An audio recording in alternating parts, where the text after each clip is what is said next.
అందరికీ మరణాతండి. బాగున్నారా? మహాపరిశుద్ధుడుకు సర్వోన్నతుడు తన కృపాహస్తమును చాచి మనలను తన ఆశీర్వాదపు సిరులతో నింపునుగాక. ఆమేన్. దేవుని మహాకృపను బట్టి మనము సజీవులుగా ఉన్నామంటే అది ఆయన దయేనండి. ప్రియమైన స్నేహితులారా, ఆయన అదృశ్య స్వరూపి అయి ఎంతో గొప్ప సహాయాన్ని మనకు అందిస్తూ ఉన్నారు. భూలోకంలో ఉన్న మానవులకందరికీ ఆయన అందిస్తున్నారు. కొందరు గ్రహించగలరు, కొందరు గ్రహించలేరు. ప్రియులారా, ఆయన మనలనే తలంచుచు మన స్వరూపం ధరించి లోకానికి వచ్చిన వారై ఉన్నారు. ప్రియులారా, ఆయన్ని వాక్యం ద్వారానే మహింపరుచుకుందాము. ఆ ఆశీర్వాదం కూడా ఆయన వాక్యం ద్వారానే మనం అందుకుందాము. యోహాను సువార్త 1వ అధ్యాయము 9వ వచనమును మనం చూసినట్లయితే, నిజమైన వెలుగు ఉండెను, అది లోకములోనికి వచ్చుచు ప్రతి మనుష్యుని వెలిగించుచున్నది అని ఇక్కడ వ్రాయబడి ఉన్నది. ప్రియ స్నేహితులారా, నిజమైన వెలుగు ఉండెను అని ఓ మాట మనకు ముందుగా చూస్తున్నాము.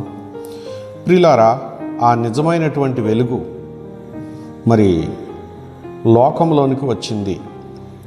ఆ నిజమైన వెలుగు ఎక్కడ ఉంది అని మనము గ్రహించినట్లయితే, అది భూలోక సంబంధమైన వెలుగు కాదు, అది పరలోక సంబంధమైన వెలుగు, అది మహిమాన్వితమైనటువంటి వెలుగు, అది పాపలోక సంబంధమైన వెలుగు కాదు. ఆ వెలుగుతో పాపులకు ఎంత మాత్రమూ సంబంధం లేదు. ప్రియులారా, లోకంలో ఎన్నో రకాలుగా వెలుగు మనకు కనబడుతూ ఉంటుంది. సూర్యునిలోని వెలుగు, చంద్రునిలోని వెలుగు, నక్షత్రాల్లోని వెలుగు, కృత్రిమంగా మనుషుడు తయారు చేసుకుంటున్నటువంటి కరెంటు, విద్యుత్ దీపాల వెలుగు. ప్రియమైనటువంటి స్నేహితులారా, ఇలాగూ రకరకాల వెలుగులను మనము మరి చూడవచ్చు.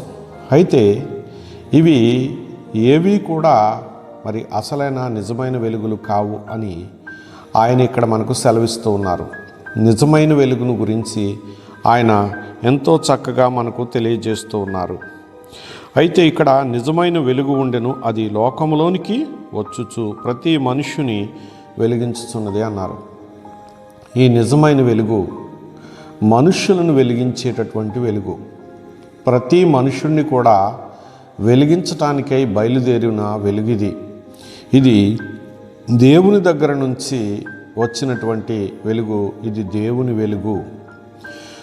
మరి దేవుని మహాకృపను బట్టి ఈ వెలుగు దేవుని మాట నుండి బయలుదేరినటువంటి వెలుగు, వాక్యం అనే వెలుగు అని మనము గ్రహించవచ్చును.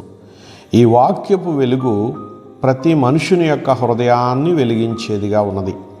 అంటే ఇప్పుడు మనుష్యుల యొక్క హృదయాలలో చీకటి ఉన్నది కనుక ఆ చీకటి ఆలోచనలను పారత్రోలి ఆ మనుష్యుల ముఖవత్సస్సును ప్రకాశింప చేయడానికి, ఆలోచనలు ఫలింప చేయడానికి, చక్కని ఆలోచనలు, చక్కని సత్కార్యములు మనుషులు చేయనట్లు సర్వోన్నతుడుగు దేవాతి దేవుడే వెలుగై మానవుల యొక్క హృదయంలోనికి వచ్చుచూ ఉన్నట్లుగా ఈ లేఖనంలో మనము చూస్తూ ఉన్నాము. ప్రియమైనటువంటి స్నేహితులారా, లోకంలోనికి ఈ వెలుగు వచ్చి ప్రతి మనుష్యుణ్ణి కూడా వెలిగించే వెలుగై ఉన్నది కనుక ఈ వెలుగు ప్రతి మనిషికి కావాలి. వృద్ధులకు, యవ్వనస్తులకు, పిల్లలకు, పసిబాలులకు అందరికీ ఈ వెలుగు కావాలండి. మనము వెలుగు సంబంధులుగా ఉండాలి, చీకటి సంబంధులుగా ఉండడానికి వీల్లేదు. అందుకే మరి ప్రభుని గురించి వ్రాసినటువంటి ఒక కీర్తనలో భక్తుడు, వెలుగుగా దేవుడు వెలసే ధాత్రిలో అన్నారు. ప్రియమైన స్నేహితులారా, దేవుడు ఈ ధాత్రిలో అన్యజనులమైన మనకు గొప్ప వెలుగై, గొప్ప తేజస్సై మనలను సత్కార్యములు అనే వెలుగుతో నింపుతూ ఫలింపచేసేవారై ఉన్నారు.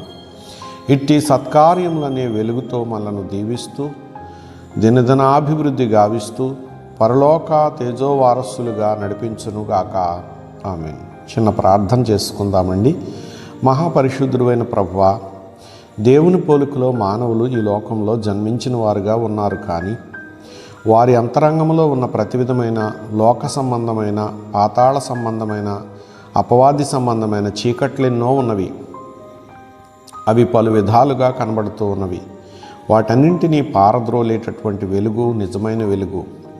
అట్టి నిజమైన వెలుగును ప్రభువా నాయనా నీవు ప్రతి వారి అంతరంగంలోనికి పంపించి చీకటి ఆలోచనలు, చీకటి సంబంధమైన క్రియలు, తలంపులు మా ప్రభ నువ్వు తొలగించి వేసి నా ప్రభ తేజోవంతమైనటువంటి దీవెనలతో బ్రతుకు వర్ధిల్లునట్లు ప్రతి వారిని నీవు కదలించి నడిపించి నా ప్రభ మహిమనందమని మహిమా స్వరూపియగు యేసు బాలుని పుణ్యనామమున ప్రార్థించి మీ పాదములకు సమర్పించుకుంటూ వేడుకుంటున్నాను పరమ తండ్రి.